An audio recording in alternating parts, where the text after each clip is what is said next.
Ang pagpapatuloy. Matapos makita ni Adelia ang kakayahan ni Juyok ay labis ang paghanga nito sa ating bida, dahil nagawa nitong magamit ng maayos at mas perpekto ang abilidad ng kanilang constellation.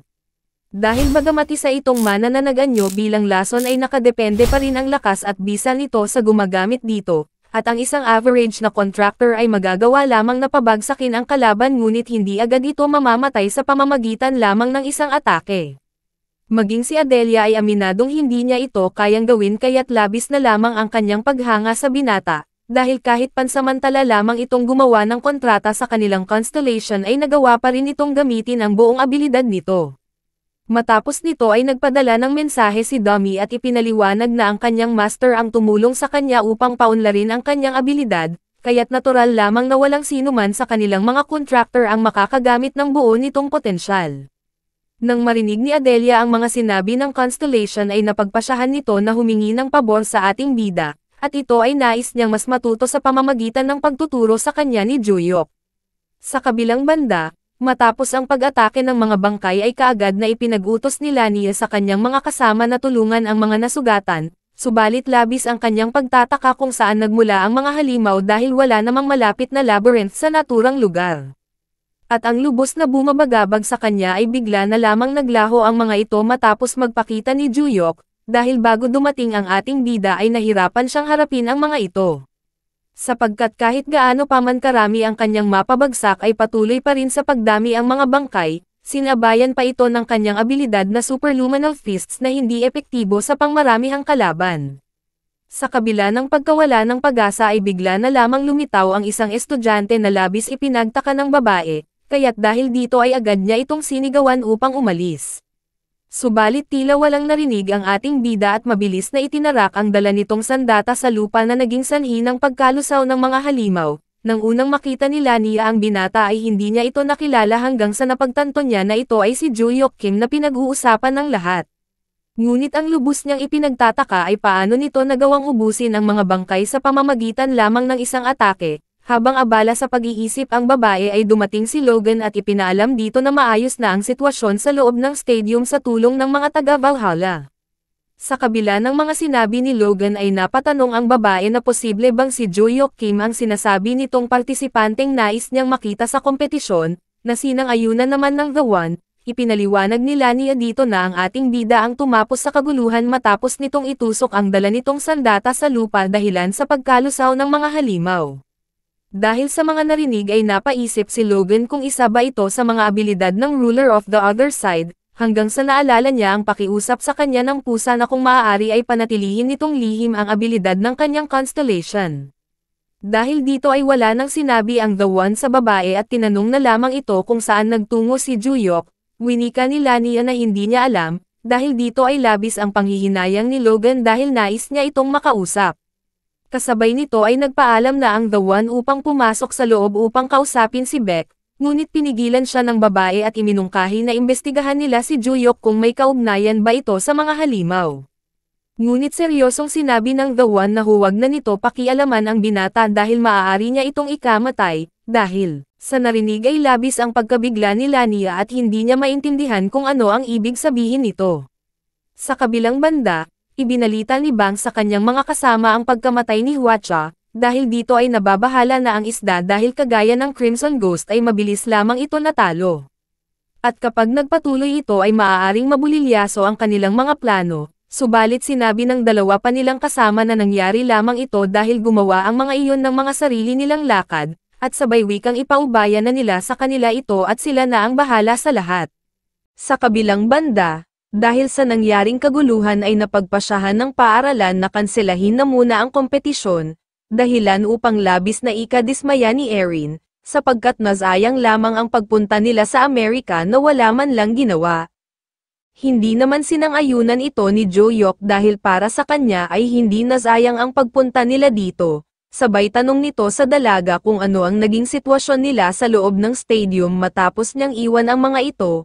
Winika ni Erin na bigla na lamang nagsilabasan ang mas maraming halimaw subalit nagawa naman nila itong asikasuhin, ngunit sa di malamang dahilan ay bigla na lamang naglaho ang mga ito. Dahil dito ay tinanong niya si Juyok kung siya ba ang may kagagawan ng pagtigil ng pagsugod ng mga halimaw, Sinang-ayunan naman nito ng ating bida at winika na nagawa niya lamang ito ay dahil pamilyar siya sa mga halimaw at napagtanto niya na ang gumawa ng mga ito ay ang taong hinahanap niya. Nabahala naman ang binata dahil hindi niya namamalayan na medyo marami na siyang nasasabing impormasyon kay Arin. Nagtataka naman tanong ng dalaga kung saan sila pupunta dahil kung magtutungo sila sa airport ay kakailanganin muna nila hintayin ang kanilang shuttle bus.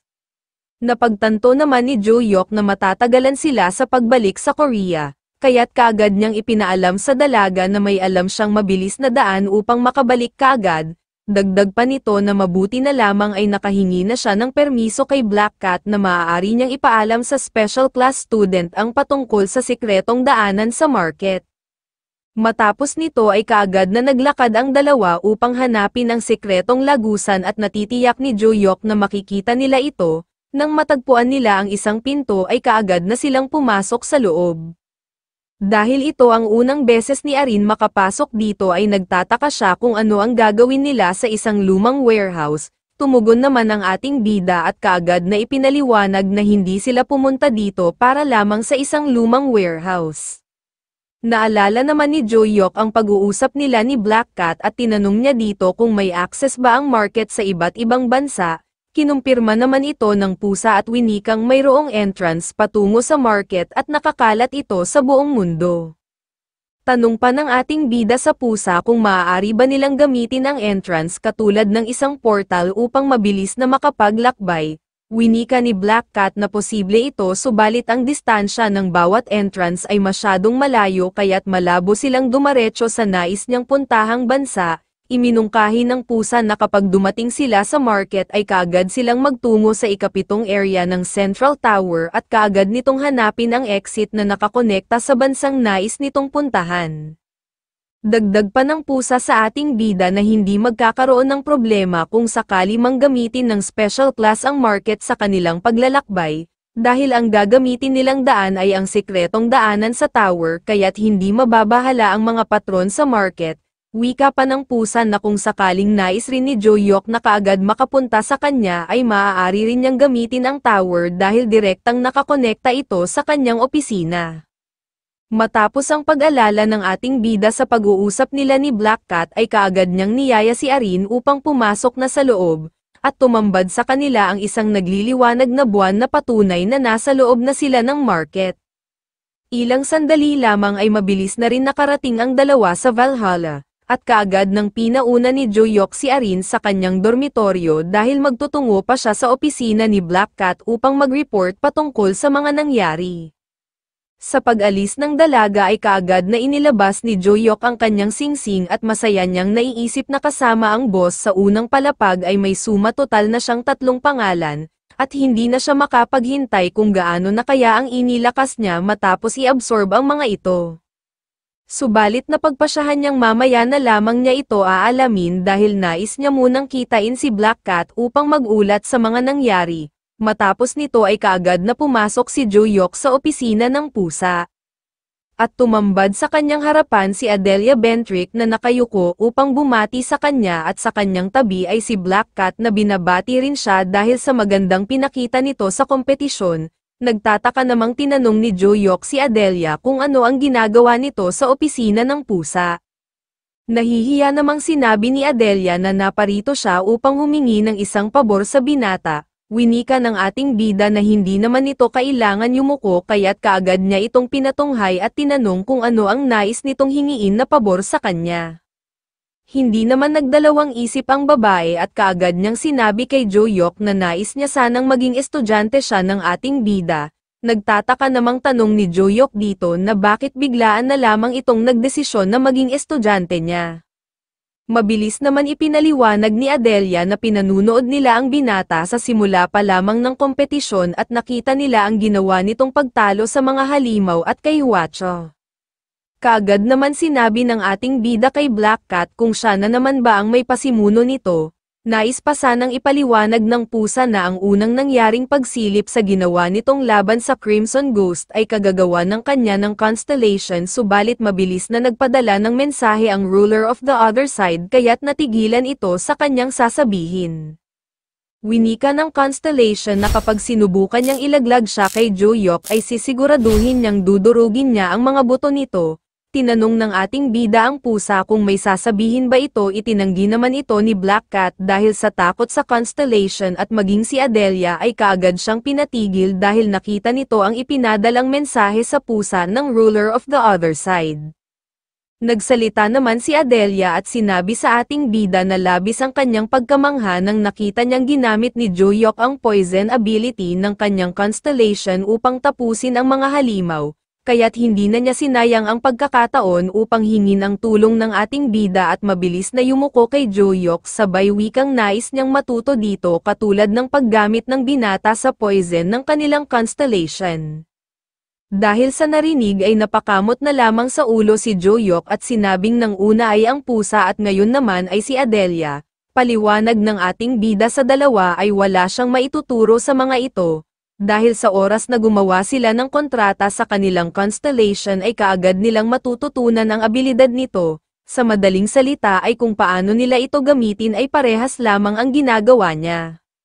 Dagdag pa ni Joyok na ang tanging pinagkaiba lamang nilang tatlo ay hindi niya inaasa lahat sa kapangyarihan ng Constellation, sa halip ay mas pinalalakas niya ito gamit ang sarili niyang mana.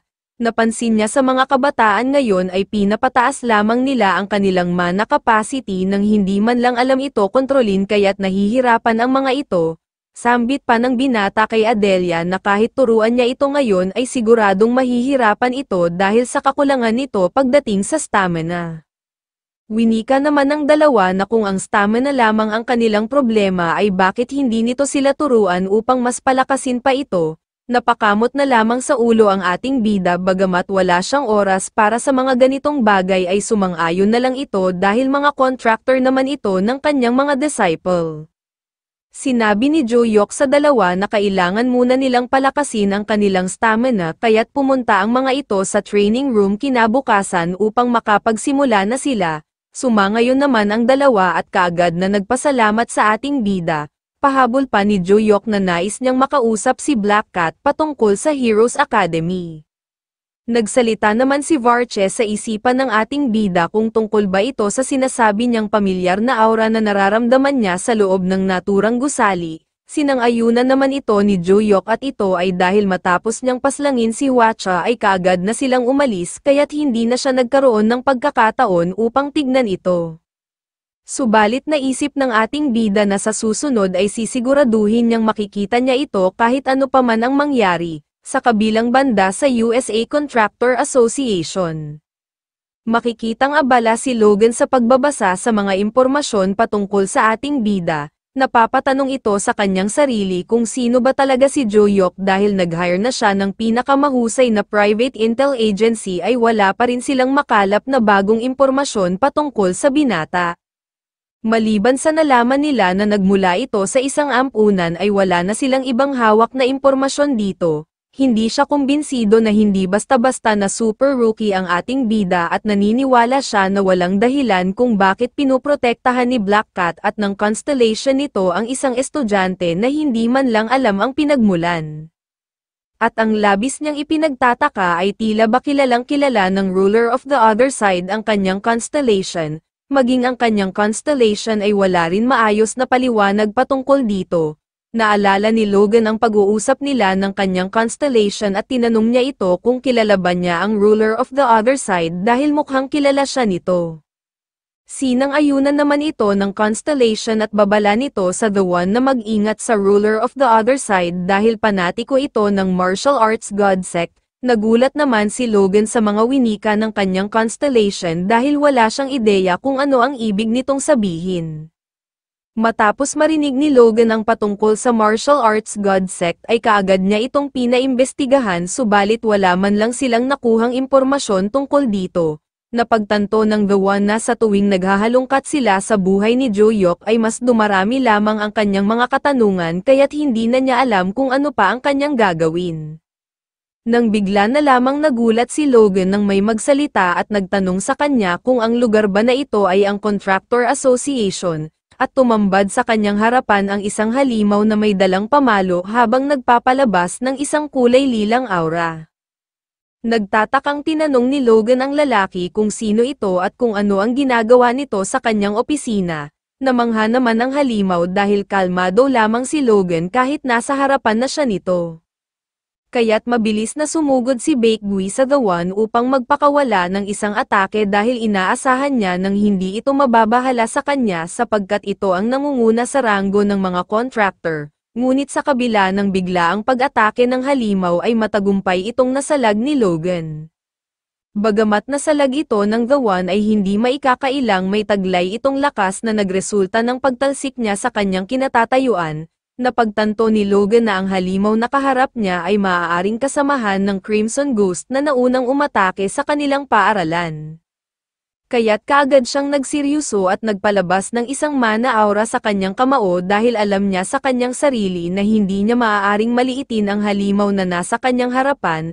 Matapos nito ay mabilis siyang sumugod dito at nagpakawala ng isang malakas na suntok bagamat nagawa itong salagin ng halimaw gamit ang kanyang panghambalos ay nagawa pa rin siyang mapatalsik ng The One. Nang makita ni Logan na hindi bumagsak ang halimaw ay mabilis siyang pumunta sa harapan nito at muling naghanda ng isa pang malakas na atake, at sa pagtama nito ay isang malakas na pagsabog ang yumanig sa buong gusali ng Contractor Association. Dahil sa malakas na pagsabog ay mabilis itong narinig ni Lania at labis ang kanyang pagkabahala kung ano ang nangyayari, at kaagad naman niya napagtanto na nagmula ang ingay sa opisina ni Logan. Sa kabilang banda matapos magpakawala ng The One ng isang malakas na atake ay labis ang kanyang pagkabahala, dahil nakakasigurado siyang tinamaan niya ng isang solidong atake ang halimaw subalit mabilis lamang itong naglaho. Matapos nito ay bigla na lamang sumulpot si Bakegui sa kanyang gilid at nagbigay ng isang atake na matagumpay naman niyang naharangan gamit ang kanyang kamay, ngunit sa kabila nito ay nagawa pa rin nitong mapatilapon si Logan. Hindi makapaniwala ang The One na sobrang lakas ng halimaw at sa tingin niya ay hindi pa nito inilalabas ang buong lakas nito sa kanilang laban, dahil kung isa itong low-level lang na halimaw o isang normal na constellation dapat ay may kakayahan siyang talunin ito. Nang makita ni Bakegui na tila ba nababahala ang The One ay nakakaloko niya itong tinanong kung ito lang ba ang lahat ng makakaya nito. Tugon naman ni Logan na manahimik ito dahil hindi lamang ang halimaw ang nagpipigil sa kanilang laban dahil maging siya ay kalahati pa lamang ng kanyang kapangyarihan ang kanyang ginagamit. Subalit sa loob niya ay hindi niya maaaring gamitin ang destroy sa buong lugar dahil maaaring labis na mapinsala ang kanilang gusali kapag ginawa niya ito at ang tanging paraan lamang ay makagawa siya ng direktang contact sa halimaw bago niya i-activate ang skill subalit ang magawa ito ay masyadong mahirap. Habang abala ang The One sa pag-iisip ay dumating si Lania sa kanyang likuran kasama ang mga gwardya dahil sa malakas na ingay na nangyari. Wika pa ng babae na dahil kalagitnaan na ng gabi ay siya na lamang ang tanging miyembro ng asosasyon na naririto. Habang nagsasalita si Lania ay napansin niya ang isang halimaw na nakatindig sa kanilang harapan at labis ang kanyang pagkabigla. Nang makita ni Bakegui na may mga bagong dumating ay mabilis itong sumugod patungo sa grupo ni Lania habang winiwikang tatapusin niya ang mga ito kahit ilang insekto pa ang dumating sa kanyang harapan. Kaagad namang naghanda ang babae sa pag-atake ng halimaw at mabilis na inutos sa kanyang mga kasama na umatras ang mga ito dahil masyadong malakas ang halimaw para sa mga ito.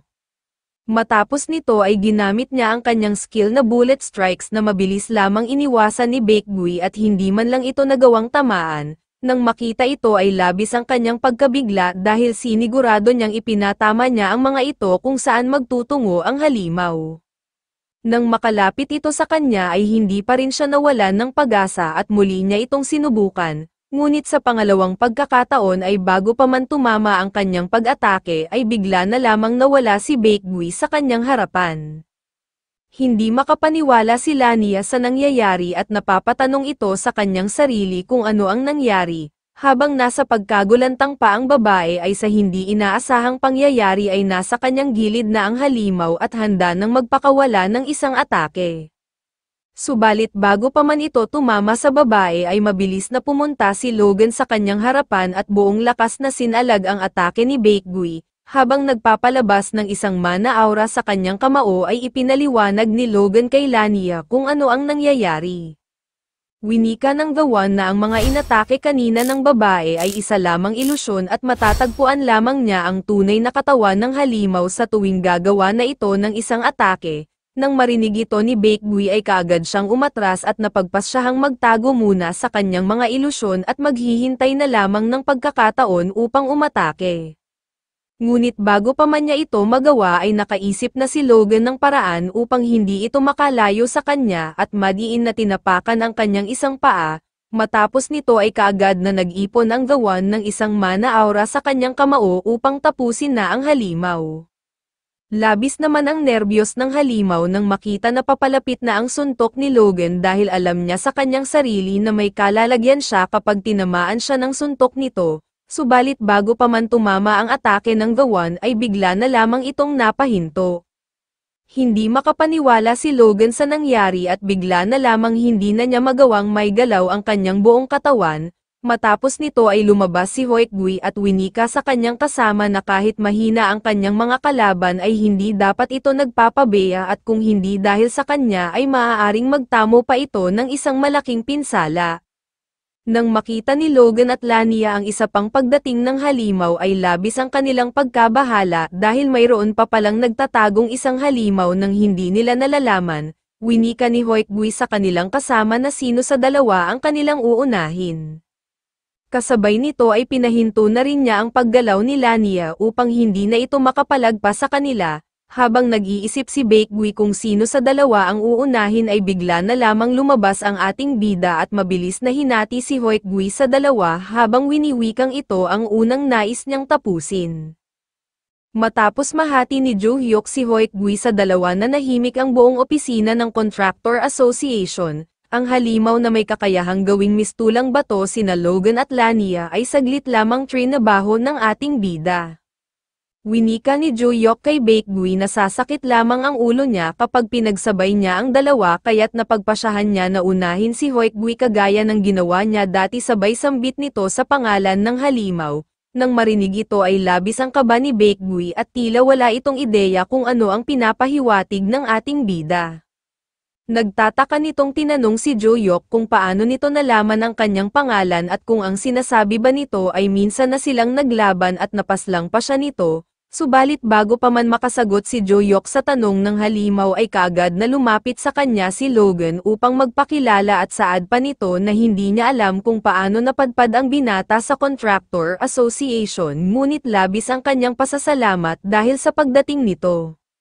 Naalala ng ating bida na sinabi sa kanya ni Black Cat na hinahanap siya ng top ranker ng Contractors Association upang kausapin at dahil inaatake ang asosasyon ay maaaring makatagpo niya ito, at dahil dito ay napapaisip si Jo Hyuk kung ano ang kailangan ni Logan sa kanya dahil wala naman siyang kaugnayan dito.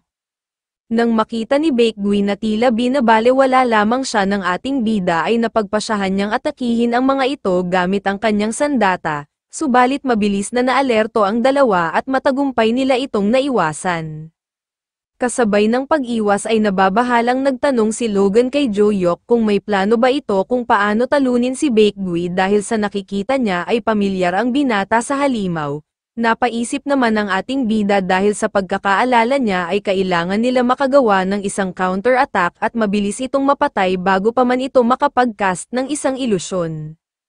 Habang nagpaplano pa si Jo Hyuk kung paano papaslangin ang halimaw ay bigla na lamang itong tumakbo upang makatakas dahil tila may ideya na siya kung ano ang pagkakakilanlan ng binatang nasa kanyang harapan. Nang makita ito ay nagtataka si Logan kung bakit bigla na lamang nitong napagpasyahang tumakas dahil base sa kakayahang ipinakita nito kanina ay kaya silang sabayan nito ni Lania sabay tanong nito sa ating bida kung kailangan ba nilang habulin ito. Sinabi naman ni Jo Hyuk na ang nakikita nilang tumatakbo ay isa lamang ilusyon ang kanyang tunay na anyo ay umiiral lamang sa mga gilid ng ilusyong iyon. Naisip pa nito na kung nasa kanya lamang ang abilidad ni Cookie ay madali lamang niya itong matatalo kasama ang ilusyon nito. Subalit ngayon ay wala na siyang ibang paraan at susubukan na lamang niya ang kapangyarihan ng mga pangalang kanyang na-absorbed at wala na siyang magagawa kung mahati sa dalawa ang gusali ng Contractor Association. Ngunit bago pa man makagawa ng aksyon si Joyok ay nakita niyang nagbigay ng mensahe ang The Destroyer who pierces all gasps kay Logan at tinawag siya nito habang si Logan naman ay walang ideya kung sino ang binabanggit ng kanyang constellation. Napagtanto ng ating bida na kaya pala pakiramdam niya ay may pamilyar siyang enerhiya na nagmula kung saan, kasabay nito ay tinawag niya itong monk at dagdag pa ni Joyok na may mahalagang bagay silang dapat asikasuhin at nais niyang gumawa dito ng kontrata. Hindi naman nagpaligoy-ligoy pa ang constellation at mabilis na sumang-ayon ipinag-utos din nito kay Logan na ibigay agad sa ating bida ang kanyang divine artifact na kaagad din namang sinunod ni Logan, habang si Lania naman ay napasigaw na sa The One na bilisan na nito dahil mabilis nang nakakalayo ang halimaw.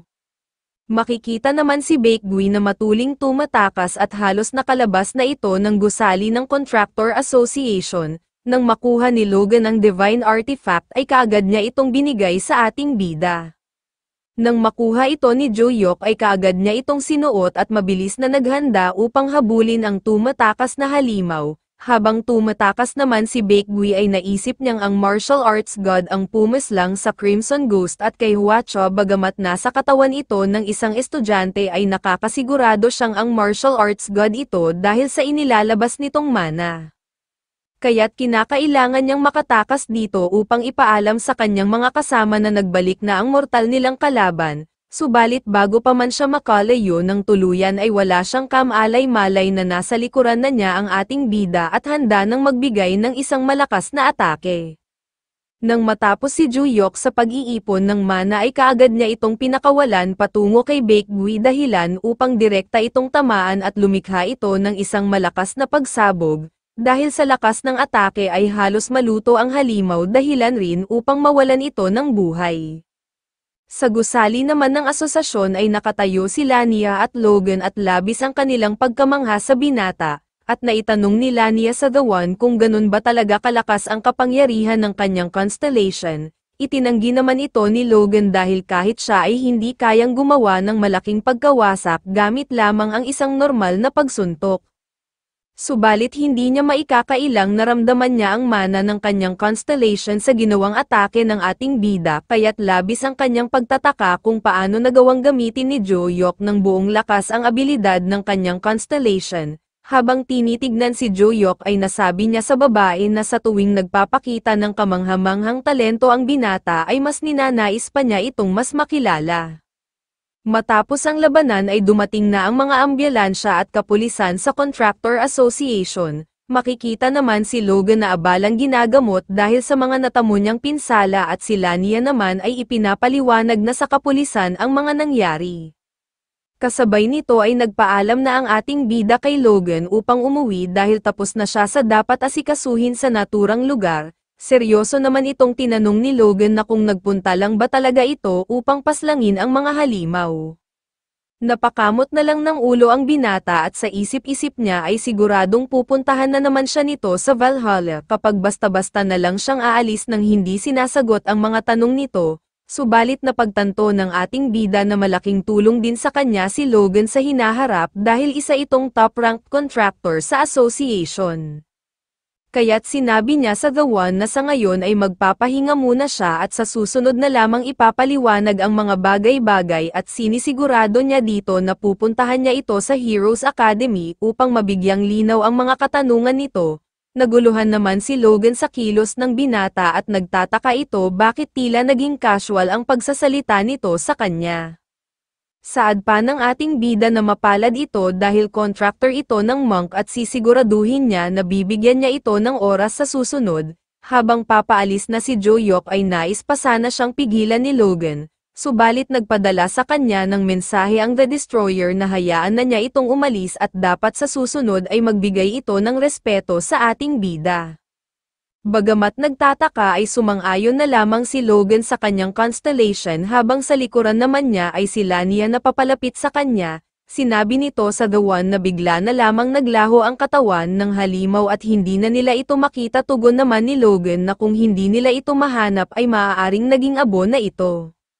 Inis naman sinabi ng babae na nais niya sanang gamitin ito upang makakuha ng insurance at panalangin niya na sana'y nakuhaan ito ng kanilang mga kamera. Saad pa nito na kung umalis na ba si Joyok dahil marami siyang katanungan dito sapagkat walang ordinaryong contractor ang magagawang matalo ang dalawang ganong kalakas na halimaw.